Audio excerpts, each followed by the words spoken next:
තවත් වැදගත් මාතෘකාවක් සමගින් අද මම ඔබ හමුවට පැමිණෙනවා. අද මම කතා කරන්න යන්නේ අපේ කෑමවල වල රසකාරයක් විදිහට කෑමවල වල රස වැඩි කරගන්න කියලා හිතාගෙන භාවිත කරන මෙම ලුණු ගැන තමයි කතා කරන්න යන්නේ. මෙම ලුණු භාවිතය නිසා අපිට ඊ타මත්ම අහිතකර ලෙඩ රෝග ඇති වෙනවා.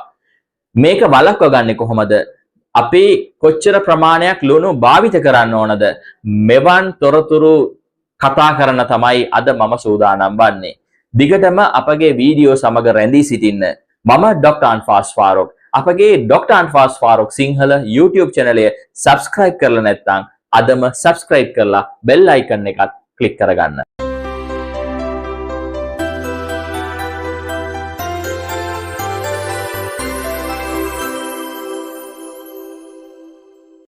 මුලින්ම ලුණු කියන්නේ මොකක්ද කියලා කතා කරොත් එහෙම ලුණු කියලා කියන්නේ සෝඩියම් ක්ලෝරයිඩ් කියන රසායනික ද්‍රව්‍යයක්.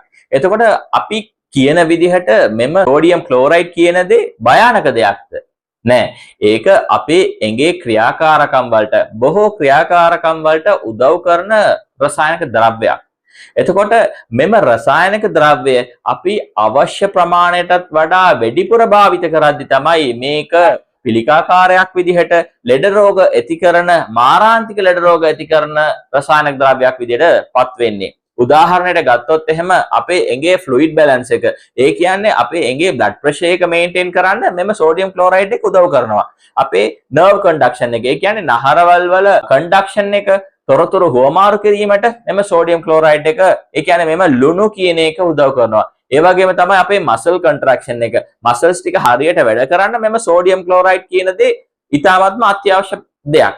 ඒ වුණාට මෙම අත්‍යවශ්‍ය සෝඩියම් ක්ලෝරයිඩ් අවශ්‍ය ප්‍රමාණයටත් වඩා වැඩියෙන් භාවිත කරද්දී තමයි මෙම අහිතකර ලෙඩ රෝග ඇති කරන්නේ. අපේ සාමාන්‍යයෙන් මෙම වැඩවල වලට මෙම මසල් කන්ට්‍රැක්ෂන් වෙන්න පුළුවන්, නර්ව් කන්ඩක්ෂන් වෙන්න පුළුවන්, අනිත් එක මෙහෙම ලික්විඩ් ෆ්ලුයිඩ් බැලන්ස් එක වෙන්න පුළුවන්. මේක මේන්ටේන් කරන්න සාමාන්‍යයෙන් දවසකට මිලිග්‍රෑම් 500ක් වැනි ප්‍රමාණයක් තිබ්බොත් ඇති. ඒ වුණාට දැනට ප්‍රතුරු වලින් අපිට දැනගන්නට හම්බ වෙලා තියෙනවා අපි දිනකට පාවිච්චි කරන්න ලුණු ප්‍රමාණය මිලිග්‍රෑම් 3000කටත් වඩා අධික ප්‍රමාණයක් පාවිච්චි කරනවා. ඒ වුණාට අපිට නිර්දේශ කරලා තියෙන්නේ ග්‍රෑම් 2කටත් වඩා, ඒ කියන්නේ ග්‍රෑම් 2කටත් වඩා අඩුවෙන් භාවිත කරන්න කියලා තියෙන වෙලාවක අපි මිලිග්‍රෑම් 3000කටත් වඩා, ඒ කියන්නේ ග්‍රෑම් 3කටත් වඩා 150කටත් වඩා වැඩි ප්‍රමාණයක් පාවිච්චි කරන නිසා තමයි මෙම අහිතකර භයානක මාරාන්තික ලෙඩ රෝගවල වලට මුහුණ දෙන්නට සිදු වෙලා තියෙන්නේ. එතකොට මෙම ලුණු භාවිතයෙන් ඇති වෙන්න පුළුවන් අහිතකර මාරාන්තික ලෙඩ රෝග මොනවාද?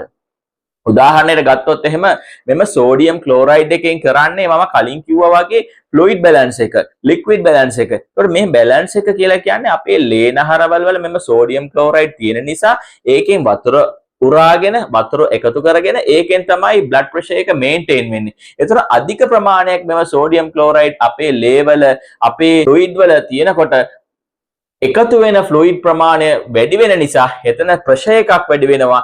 ලේ නහරවල් වල ප්‍රෙෂර් එක වැඩි වෙනවා.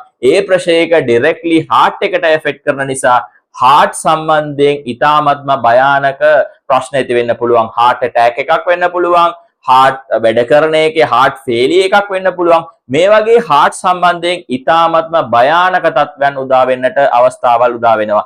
ඒ වගේම තමයි මෙම high pressure වලින් මෙම ලේ ගමන් කරද්දී ඒ ලේ ගමන් කරන end organs kidneys වෙන්න පුළුවන්, brain එක වෙන්න පුළුවන්, ඒ වගේ ඇඟේ තියෙන හැම වෙන්න පුළුවන්, ඒ වගේම තමයි බඩවැල් වෙන්න පුළුවන්. මේ end organs ටික ඉතාමත්ම දරුණු විදිහට ඩැමේජ් වෙන්න සිටුේෂන් එකක් තමයි තියෙන්නේ. උදාහරණයක් ගත්තොත් එහෙම බ්‍රේන් එක ගත්තොත් එහෙම බ්‍රේන් එකේ හිමොරැජික් ස්ට්‍රෝක් එකක් වෙන්න පුළුවන්. මොලේ ලේ ගැලීම් සිදු වෙන්න පුළුවන්. ඒ හින්දා අංශභාග වැනි තත්ත්වයන් උදා වෙන්නටත් මෙම සෝඩියම් ක්ලෝරයිඩ් කියන දේ බලපානවා. ඒ වගේම තමයි ඩිමෙන්ෂියා, කොග්නිටිව් ඉම්පයර්මන්ට්, කියන්නේ මතක ශක්තිය අඩුවීම, බ්‍රේන් එක හරියට ක්‍රියා කරන්නේ නැති තත්ත්වයක් උදා වීම පවා මෙම සෝඩියම් ක්ලෝරයිඩ් අධික ප්‍රමාණයක් අරගන්න නිසා ඇති වෙන්න පුළුවන්. ඒ වගේම තමයි අපේ ඇඟේ තියෙන ලේ පෙරන්නේ අපේ කිඩ්නීස් වලින්. ඒතර මේ අධික ප්‍රෙෂර් එකෙන් කිඩ්නීස් වලට මෙම ලේ යද්දී මේ කිඩ්නීස් ටික දවසක් යනකොට හරියට වැඩ කරන්නේ නැති කිඩ්නිස් ටික අක්‍රිය වී කිඩ්නි ෆේලියර් එකක් දක්වා වෙන්න පුළුවන් අවස්ථාවල් උදා වෙනවා. ඒ වගේම තමයි මෙම ලේ හැමට ගමන් කරද්දී හැම සම්බන්ධයෙන් හැමේ ඉන්ෆ්ලමේෂන්, හැමේ ඉන්ෆෙක්ෂන්ස් වෙනි ඊ타ත්ම දරුණු දේවල් සිද්ධ වෙන්නට පුළුවන්. ඒ වගේම තමයි බඩවැල් ආශ්‍රිත පිළිකාවන් දක්වා බඩවැල් තුවාල වෙලා බඩවැල් ආශ්‍රිත පිළිකාවන් පවා ඇතිවීමේ අවදානමක් මෙම අධික සෝඩියම් ක්ලෝරයිඩ් හෙවත් මෙම ලුණු භාවිතයෙන් ඇතිවෙන්නට අවස්ථාවල් උදා වෙනවා. එතකොට අපි මේක විහිං අරගන්නවද? ඔව්. අපි කඩවල් වලින් ගන්න බොහෝ කෑමවල වල මෙම අධික ප්‍රමාණයේ සෝඩියම් ක්ලෝරයිඩ් තියෙනවා. අපි කන බිස්කට් වෙන්න පුළුවන්, චිප්ස් වැනි දේවල් වෙන්න පුළුවන්, බොටල්ස් වල කෑන් වල දාලා තියෙන මාළු වෙන්න පුළුවන්, බෝංචි වෙන්න පුළුවන්, බීන්ස් වෙන්න පුළුවන්. බෝතල් වල කවර් කරගත්තු බෝතල් වල දාලා තියෙන කෑම වර්ග වල අධික වශයෙන් මෙම ලුණු වැනි දේවල් තියෙනවා. උදාහරණයක් ගත්තොත් එහෙම එක පාන් පැත්තක මිලිග්‍රෑම් 150ක් 200ක් අතර සෝල්ට් තියෙනවා. ඒ කියන්නේ ලුණු තියෙනවා. ඒතර අපි කන පීට්සා වෙන්න පුළුවන්, අපි කන සීරියල්ස් වෙන්න පුළුවන්. මේ හැම එකේම ලුණු ඉතාමත්ම අධික ප්‍රමාණයක් තියෙනවා. මෙම ලුණු රස වැඩි කරගන්න විතරක්ම නෙවෙයි භාවිත කරන්නේ. මෙම කඩවල් වල, මෙම රෙස්ටෝරන්ට් වල මේ අධික දවසක් දින කීපයක් මෙම කෑම ආරක්ෂාවෙන් තියාගන්නත් මෙම අධික ලුණු භාවිතය මේ දවස්වල තියෙනවා. මේ නිසා අපි නොදැනුවත්ව අධික ප්‍රමාණයක් ඉතාමත්ම අවශ්‍ය ප්‍රමාණයටත් වඩා වැඩි ප්‍රමාණයක් මෙම ලුණු භාවිතය අපේ ජීවිතවල වල තියෙනවා. ඒතර මේක පුළුවන් තරමක් අවම කරගන්න එක තමයි අපි දැනගත යුතු දේ. එතකොට ඒකට කරන්න පුළුවන් දේ ඔබ ගෙදරදී කෑම හදාගන්න පුරුදු වෙන්න.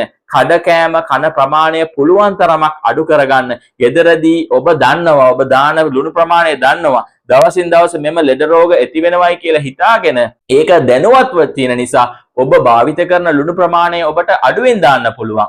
එතකොට මෙම ලුණු සම්බන්ධයෙන් සෝඩියම් ක්ලෝරයිඩ් සම්බන්ධයෙන් ඇති වෙන මෙම ලෙඩ රෝගවල වලින් ඔබට මිදෙන්න අවස්ථාවල් උදා වෙනවා. ඒ වගේම තමයි මෙම ලුණු වෙඩින් අඩංගු කෑම වට්ටෝරු රෙස්ටෝරන්ට් වල කෑම තියෙන වෙන්න පුළුවන්, සුපර් මාකට් වල තියෙන බිස්කට්, චිප්ස් වගේ වෙනි දේවල් වෙන්න පුළුවන්. මේ කෑම වට්ටෝරු මේ කෑම මොනවද කියලා දැනගෙන ඒක පුළුවන් තරමක් අවම වශයෙන් පාවිච්චි කරන එකෙන් මෙම ලුණු භාවිතය අඩු කරගන්නට ඔබට අවස්ථාවක් උදා වෙනවා. ඒ වගේම තමයි මෙම ලුණු වලට සෝඩියම් ක්ලෝරයිඩ් වලට ඕල්ටර්නේටිව්ස් විදිහට කෑම රස කරගන්න ඕන නම් ඔබට ලුණු පාවිච්චි කරන්න පුළුවන්. ඒ වගේම තමයි තව දහි ලයිම් ජූසස් පාවිච්චි කරන්න පුළුවන්, බැසිල් ලීව්ස් පාවිච්චි කරන්න පුළුවන්. ඒ වගේ විවිධ නැචරල් හර්බ්ස් පාවිච්චි කරලා ඔබේ කෑම වට්ටෝරුවේ ඔබේ කෑම පිඟානේ රස වැඩි කරගන්නත් ඔබට අවස්ථාවක් තියෙනවා. ඔබ දැනටමත් වැඩි අධික ප්‍රමාණයක් ලුණු පාවිච්චි කරන කෙනෙක් නම් ඒ දවස ගානේ ක්‍රමානුකූලව ඔබ ලුණු අඩු කරගන්න try කරන්න. එක දවසින් ලුණු සම්පූර්ණයෙන් අඩු කරගත්තොත් ඔබේ දිවේ තියෙන ටේස්ට් බඩ්ස් ඒකට ඇඩ්ජස්ට් වෙන්නේ නැහැ. ඒ හින්දා ක්‍රමානුකූලව මාසයක් හෝ මාස දෙකක් අතර පොඩ මෙම ලුණු අඩු කරගන්න එකෙන් ඔබට මෙම ලුණු වලින් අධික ලුණු වලින් ඇතිවෙන මෙම මාරාන්තික ලෙඩ රෝගවල වලින් ඔබට ආරක්ෂා වීමට අවස්ථාවල් උදා වෙනවා. මෙම වීඩියෝ සම්බන්ධයෙන් ඔබට ගැටලු මොනවා හරි තියෙනවා නම් අපගේ පහළ තියෙන කමෙන්ට් එකේ ඒවා ඇතුල් කරන්න. ඔබගේ අදහස් කමෙන්ට් වල ඇතුල් කරන්න. දිගටම මෙවන් වෛද්‍ය උපදෙස් ලබා ගැනීම සඳහා අපගේ doctor Anfas Farook Sinhala YouTube channel එක subscribe කරලා තියාගන්න.